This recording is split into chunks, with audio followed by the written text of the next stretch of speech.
வணக்கம் அன்பு நண்பர்களே. இந்த கொஞ்ச நாளா திருப்பூர் மேயர் வீட்டுக்கு மின் வாரியம் அபராதம் விதிச்சிருச்சு அப்படின்னு சொல்லி ஒரு பரபரப்பா 2-3 நாளா போயிட்டு இருக்கு. நேத்து கூட தினமலர் பேப்பர்ல இந்த மாதிரி சபாஸ், அதாவது மின்வாரிய அதிகாரிகள் எந்தவித அரசியல் அழுத்தத்துக்கும் ஆட்படாமல் அபராதம் வச்சிருக்கிறாங்க. ஒரு அரசியல் பிரமுகர், அதாவது ஆளுங்கட்சி பிரமுகர் வீட்டுக்கு அபராதம் வச்சிருக்கிறாங்க, அவங்கள பாராட்டுறோம் அப்படின்னு சொல்லி பாராட்டு தெரிவிச்சிருந்து போட்டிருந்தாங்க. இப்போ நம்ம இந்த வீடியோல யார் மீது தவறு, மேயர் மீது தவறா, மேயர் தரப்பினால் தவறா, அல்லது மின்வாரி விஷயத்துக்கு தவறாங்கிறத மட்டும் நமக்கு தெரிஞ்ச சில கருத்துக்களை பேசுவோம். இது மாதிரி நமக்கு நடக்காம இருக்கிறதுக்கு என்ன பண்ணலாம், அதையும் இந்த வீடியோல பார்ப்போம். மறக்காம வீடியோ ஃபுல்லா பாருங்க.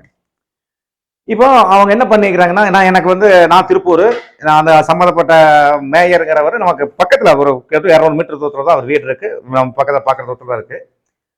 எனக்கு நல்லா தெரியும். அவர் நல்லா அவரோட கிட்டத்தட்ட ஒரு 20-25 வருஷமா, 20 வருஷத்தோட அவர் அரசியல் வாழ்க்கை பத்தி தெரியும். அவர் எப்படி நடந்திருக்காரு, அவரோட தன்மை என்ன, அவர் என்ன பண்றாருன்னு தெரியும்.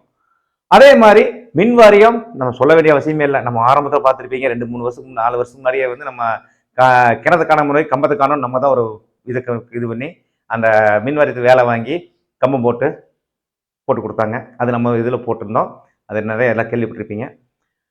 அப்போ இது ரெண்டையும் கம்பேர் பண்ணி பார்க்கும்போது என்ன நடந்தது அப்படிங்கிறத நம்ம யோசிப்போம், பேசுவோம். என்ன பண்ணிக்கிறாங்க, அவரு தற்போது மேயராக இருக்காரு, திமுகல பொறுப்பு வைக்கிறாரு, மாவட்ட பொறுப்பு வைக்கிறாரு. அவர் ஒரு தன்மையானவர், நல்லா எல்லாத்துக்கும் எளிமையா பழகக்கூடியவர், நம்ம அந்த பகுதி மக்களுக்கு தெரியும். அதே மாதிரி சட்டத்தை மதிக்கக்கூடியவர். அவர் சட்டம் நல்லா பெரிய ஃபாரின்லாம் போய் படிச்சிருக்காரு, பெரிய பெரிய படிப்புல படிச்சிருக்காரு, நல்ல ஒரு தன்மையானவர். அவர் அவர் வீட்டை மராமத்து பணிகள், அதை கொஞ்சம் பழைய வீடு, அவங்க அப்பா கட்டின வீடு, கிட்டத்தட்ட எனக்கு தெரிஞ்சே கிட்டத்தட்ட 40 வருஷத்துக்கு மேல, 30 வருஷம் 40 வருஷம் அந்த வீடு சில ரெடி பண்ணலாம்னு சொல்லி கொஞ்சம் ஆல்டர் பண்றாங்க.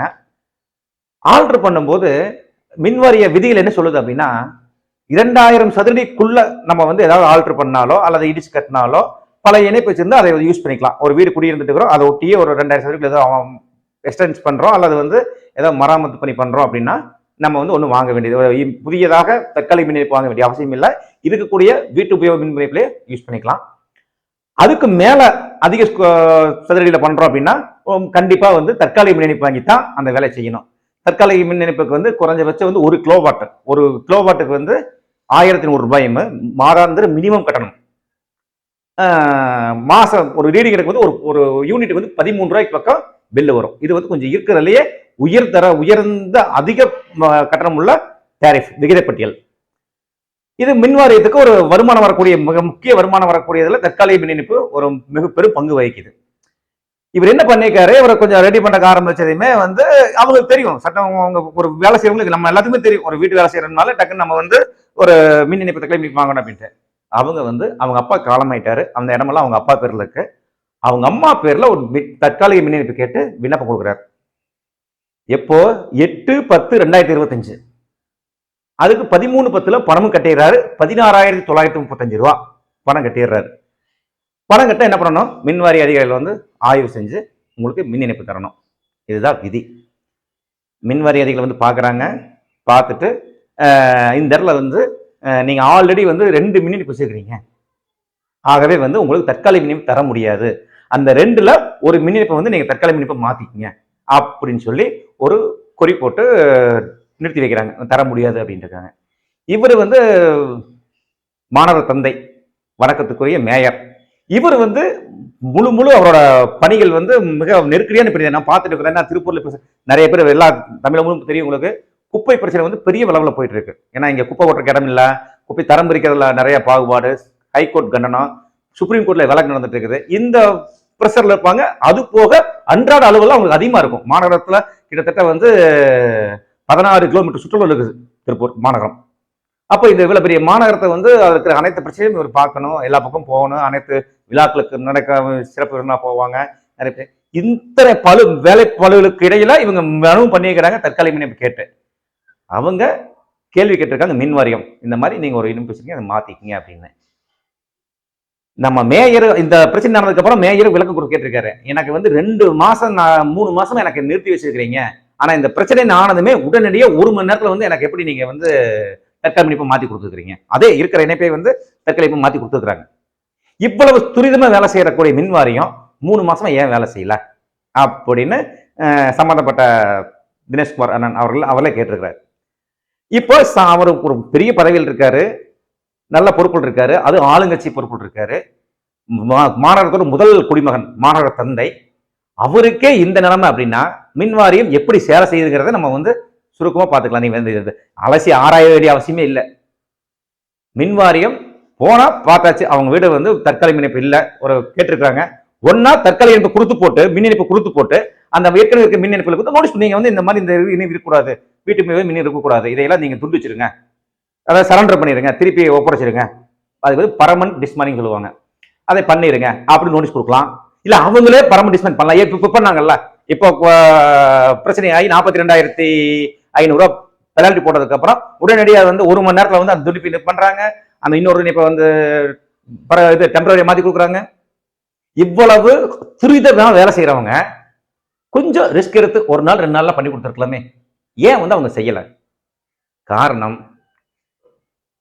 அவங்களுக்கு மட்டும் இல்ல, அனைத்து மக்களுக்கும் ஒரு வாழ்க்கையில நீங்க வந்து எல்லா துறைகளிலும் பிரச்சனைகள் இருக்குது, எல்லா துறையும் ஊழல் இருக்குது, எல்லா துறைகளிலும் வந்து அலைஞ்சா போனா வந்து அலை விடுறாங்கன்னு இருக்கு. ஆனா மின்வாரிய அதிகாரிகள் மெத்தன போக்கு வந்து சொல்ல மாள முடியாது. இது அனுபவிச்சவங்களுக்கு கண்டிப்பா தெரியும். எந்த ஒரு சின்ன வேலையை போய் இப்பெல்லாம் பெயர் மாற்றம் ஆன்லைன்ல ஈஸியா பண்ணிக்கிறாங்க. அந்த பெயர் மாற்றம் பண்ணாலே அவங்க பார்த்துட்டு கட்டணத்தை பட்டம் தட்டினா ஓகே ஆயிரும். அதுக்கு நீ அதை கொண்டு வா, இதை கொண்டு வா, எங்கேயுமே இல்லாத ஆவணங்கள் அதை கொண்டு வா, இதை கொண்டு இன்னமும் கேட்கறாங்க. நான் சுயமா நானே நிறைய அனுபவப்பட்டிருக்கிறேன். இதே அலுவலகத்துல மேயர் இருக்கிற வீட்டுக்கு அலுவலகத்தை என் வீடு வருது, என் வீட்டோட மினிப்பு அதே அலுவலகத்துக்கு கட்டுப்பட்டது தான். என் வீட்டுக்கே நான் வந்து பல முறை பல விதங்களுக்கு அலைஞ்சிருக்கிறேன். இவ்வளவு விவரம் தெரியுது, நம்ம ஈவியை பத்தி அக்கு வேற ஆணி வேற பேசுறோம், போட்டு வேலை வாங்குறோம். ஏன் வீட்டுக்கே அவங்க என்ன பண்றாங்க, இதே மாதிரி டெம்பரரி லைன் வாங்கி டெம்பரரி லைன் வாங்கியிருந்ததை வீட்டு இனிப்பா மாத்திரக்கு வந்து அதை கொண்டு வா. நான் வீட்டெல்லாம் கட்டி முடிச்சாச்சு, எனக்கு நோட்டீஸ் கொடுத்துருக்காங்க. அந்த நோட்டீஸ் நான் காமிக்கிறேன் பாருங்க. என்ன தெரியுமா போட்டுருக்காங்க, தற்காலிக மின் இணைப்பு நீங்க வந்து வீட்டு இனிப்பா மாத்தோம்னா முகப்பு பணி வேலை செய்யல, உங்க வீட்டு முகப்பு பணி வந்து வேலை செய்யல, அதனால வந்து உங்களுக்கு மின் இணைப்பு வந்து மாத்திர முடியாது, வீட்டு மிகவும் மாத்திர முடியாது.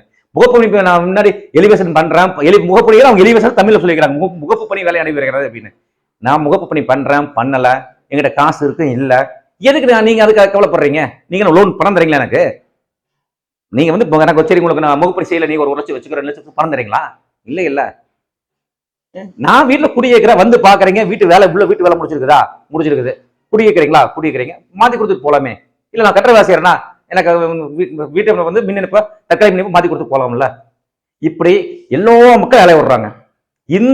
இந்த குறிப்பிட்ட பிரிவு டவுன் ஈஸ்ட், அதாவது திருப்பூர் நகரம் கிழக்கு பிரிவு, அந்த பிரிவுல நான் பல வகையில் பல நண்பர்களுக்கு அனுப்பப்பட்டு போய் கேள்வி கேட்டு இப்படி பண்ணுங்க இது செய்யற தப்பு அப்படி சண்டை போட்டு ஒவ்வொருத்தருக்கும் தேவையான இதை வாங்கி கொடுத்துட்டு இருக்கிறேன், செஞ்சிருக்கேன். எல்லா ஆபீஸ்க்கும் போன் பண்றோம், பேசுறோம். எனக்கு பக்கத்துலயே ஆபீஸ் இருக்குது, வீடு இங்க இருக்குது, அந்த என்ன சொல்ற சம்பந்தப்பட்ட ஆபீஸ் வந்து பக்கத்துல கட்டி நான் போறோம் பண்றோம். ஆனா எத்தனை பேருக்கு இது முடியும்? அவ்வளவு வேலை பண்ணி இருக்கிற மேயர் வந்து இந்த சின்ன பார்த்துட்டு இருக்க முடியுமா? அந்த சுமதி மேடம், அதாவது எங்க திருப்பூர் மேற்பார்வை பொறியாளர், அந்த இது பாருங்க நீங்க, அவங்க என்ன சொல்லியிருக்கிறாங்கன்னா, விண்ணப்பதாரர் வந்து நாங்களுக்கு நோட்டீஸ் கொடுத்துட்டோம், அவங்களுக்கு வந்து குறிப்பிட்டு தகவல் தெரிவிச்சிட்டோம், அவங்க வந்து கவனிக்க தவறிவிட்டார்கள். ஏங்க உங்க மின் வாரியத்துக்கு வந்து ஒரு யூனிட்டுக்கு 13 ரூபாய் பண்றீங்க, அது போக ஒரு கிலோவாட்டுக்கு வந்து 1100 ரூபாய் மினிமம் சார்ஜ் வாங்குறீங்க. குறைஞ்சபட்சம் இவரு இந்த சம்பந்தப்பட்ட தினேஷ்குமார் அவர் வீட்டுக்கு வந்து டெம்பரரி கொடுத்துருந்தாங்கன்னா 10வது மாசம் கொடுத்துருந்தா 11, 12 2 மாசத்துல அவருக்கு 20,000 30,000 கரண்ட் பில் வந்திருக்கும். உங்களுக்கு தான் வாரியத்துக்கு லாபம். ஒரு வேலை செய்யறோம், எனக்கு லாபம் வருது, அப்ப அந்த வேலையை நான் செய்யணுமா? இல்ல எனக்கு வேலை கொடுக்கறவங்க வந்து இது செஞ்சு கஷ்டப்பட்டு அவங்க ஸ்டெப் எடுப்பாங்க, அவங்களுக்கு லாபம் தான். யாருக்கு? சம்பந்தப்பட்ட நுகர்வோருக்கு வந்து ஒரு வீட்டு இணைப்பு இருக்குது, நம்ம தற்காலிக இணைப்பு கேட்டிருக்கிறோம், அது வர வரைக்கும் இதை யூஸ் பண்ணுவோம், அவங்க யூஸ் பண்றாங்க. இது தவறு சொல்றதுக்கு வழியே இல்லை, வாய்ப்பே இல்லை. இந்த சமாச்சாரத்தை பொறுத்த வரைக்கும் முழுக்க மின் வாரியத்தோட மெத்தன போக்கு தான், அவங்க பண்ணதுதான் தவறு. இந்த மாதிரி எல்லாத்தையும் அலை விட்டு இருக்கிறாங்க, எல்லா பக்கம் பிரச்சனை நடந்துட்டு இருக்குது, எல்லா பக்கம் பெனால்டி போட்டிருக்கிறாங்க. இவர் மேயரா இருக்கிறங்காட்டியும் ஒரு ஆளுங்கட்சி பிரமுகராக இருக்கிறங்காட்டியும் மாவட்ட செயலராக தான் வந்து இந்த செய்தி வந்து பெருசா பூம் ஆயிடுச்சு, மக்கள் எல்லாத்துக்கும் ஒரு தெரிய மாதிரி ஆகி போச்சு. நிறைய அந்த சம்பந்தப்பட்ட மின்வாரிய பறக்கும் படை வந்து டெய்லி 2 பக்கம் 3 பக்கம் அவங்க வேலையே தான், எங்க வந்து ஏதாவது மிஸ்யூஸ், அதாவது திருட்டு, மின் திருட்டுமாங்க அதுக்கு பேரு செய்யறாங்களா, அதுக்கு வந்து வாரியத்துக்கு இழப்பாகுதா, அதை கண்டுபிடிக்கிறது அவங்க வேலையே. அவங்களை குறை சொல்லவே முடியாது, அவங்க வேலை செய்யறாங்க. அதே மாதிரி மின் வாரியம் அவங்க வேலை செஞ்சிருக்கணும், செஞ்சிருந்தால் இந்த அபராதம் வந்திருக்காது, இவ்வளவு பிரச்சனையும் ஆயிருக்காது. இனியாவது சம்பந்தப்பட்ட மின் வாரியம் சம்பந்தப்பட்ட அலுவலகத்தின் மேல நடவடிக்கை எடுத்து, அந்த அலுவலகம் மேல நடவடிக்கை எடுத்து இது போல மற்ற மக்களுக்கு, சாதாரண பாமர மக்களுக்கு நடக்காம பார்த்துக்கணும். இது வேண்டி விரும்பி கேட்டுக்கிறோம். இவர் ஆளுங்கட்சி பிரமுகரை காட்டி இவருக்கு நடந்த சம்பவத்தினால இவருக்கு நிறைய மக்கள் என்ன கஷ்டப்படுறாங்கன்னு அவருக்கு தெரிஞ்சிருக்குது. இப்போ மக்கள் எவ்வளவு கஷ்டப்படுறாங்க அப்படிங்கிறது தெரியறதுக்கு ஒரு வாய்ப்பா இருந்திருக்குது. அந்த வாய்ப்பு ஏற்படுத்தி கொடுத்த மின் வாரியத்துக்கு நன்றி. இது போன்ற பயனுள்ள தகவலை தெரிஞ்சு கொள்ள நம்மளோட பிஷப் பொதுஜனம் சேனல் சப்ஸ்கிரைப் பண்ணுங்க. வீடியோ பார்த்ததுக்கு நன்றி. மீண்டும் வேறு வீடியோ சந்திக்கும் வரை உங்களிடம் விடைபெறுவது சரவண பிரகாஷ், மிஸ்டர் பொதுஜனம், திருப்பூர்.